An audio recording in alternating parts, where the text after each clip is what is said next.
Assalamualaikum warahmatullahi wabarakatuh. Selamat pagi semuanya. Alhamdulillah hari ini kita akan memulai belajar terkait bab matematik di bab 1. Silakan kalian buka di halaman 4 dan 5. Hari ini kita akan belajar materi pokoknya ada 3 sebagaimana saya sampaikan di buku. Yang pertama kita akan belajar terkait juga dengan persamaan linear dua variabel. Ini kayaknya udah pernah kalian pelajari kan di SMP. Jadi saya akan review sejenak saja. Nanti mungkin akan lebih banyak praktek. Kemudian selanjutnya kita akan belajar terkait persamaan linear yang melibatkan nilai mutlak. Apa itu nilai mutlak? Nanti kita akan pelajari. Saya cuma kasih teasernya aja bahwa yang namanya nilai mutlak itu adalah nilai yang nilainya akan selalu positif dimanapun dia berada. Bentuk persamaannya apapun, maka dia akan menghasilkan selalu nilai yang positif. Kemudian selanjutnya kita juga akan belajar bagaimana kita membuat pertidaksamaan linear. Nah, nanti kalau dilihat di grafik, kita akan membuat sebuah kurva atau luasan. Nah, kita lihat deh nih. Nanti ada daerah hitam yang ada di sini. Ya.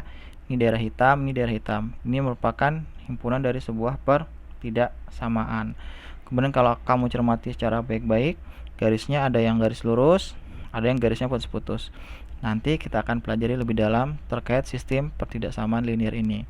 Nah, untuk mempelajari kedua hal baik poin B maupun poin C, kamu juga harus pahami dulu nih secara matang poin A.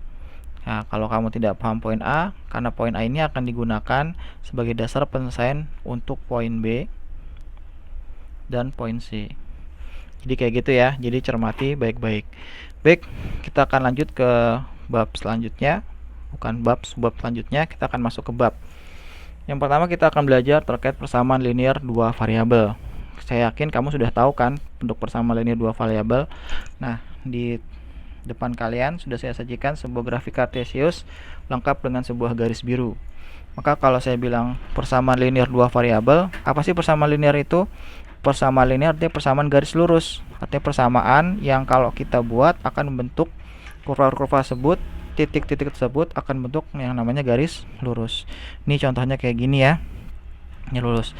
Nggak pernah namanya persamaan linear itu membentuk grafik yang misalnya lengkung gitu, nggak ada, atau lengkung seperti ini nggak ada ya, karena setiap persamaan akan membentuk sebuah kurva garis tertentu pada sebuah koordinat kartesius.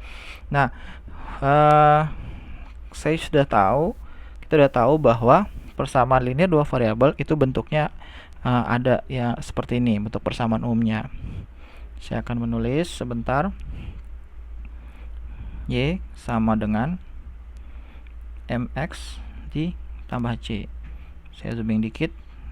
Oke, fx tambah c. Nah, komponen-komponen apa yang kamu harus kita paham? Saya yakin kamu sudah tahu ya. M adalah gradien dan C adalah titik potong. Ya, jadi kalau saya bilang, saya akan perjelas lagi, di mana M adalah gradien, ya, dan kemudian C merupakan titik potong. Saya sebutnya tipot ya.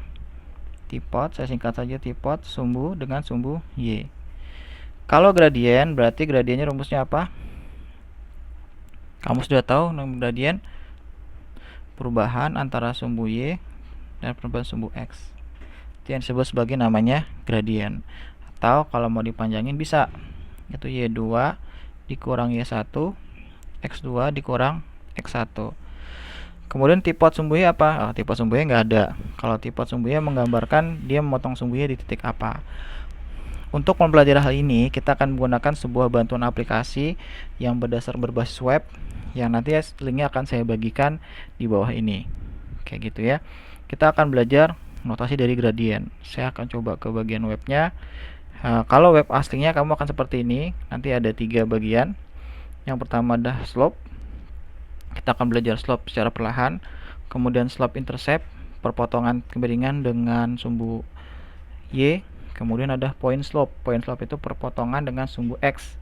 Dan ini juga ada games yang bisa kamu coba levelnya. Kayak gitu. Saya ini dulu, kalian buka dulu. Nanti kita akan lanjutkan materinya. Terima kasih, kita diskusi dulu ya.